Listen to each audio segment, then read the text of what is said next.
അദ്ധ്യായം 113 അൽ ഫലഖ്. മക്കയിൽ അവതരിച്ചത്. ഫലഖ് എന്നാൽ പുലരി അഥവാ പ്രഭാതം എന്നാണർത്ഥം. പുലരിയുടെ രക്ഷിതാവായ അള്ളാഹുവോട് ശരണം തേടാൻ പഠിപ്പിച്ചിട്ടുള്ളതുകൊണ്ടാണ് ഈ അദ്ധ്യായത്തിന് ഇപ്രകാരം പേർ നൽകപ്പെട്ടത്.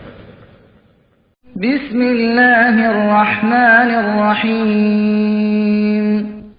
ഖുൽ അഊദു ബിറബ്ബിൽ ഫലഖ്.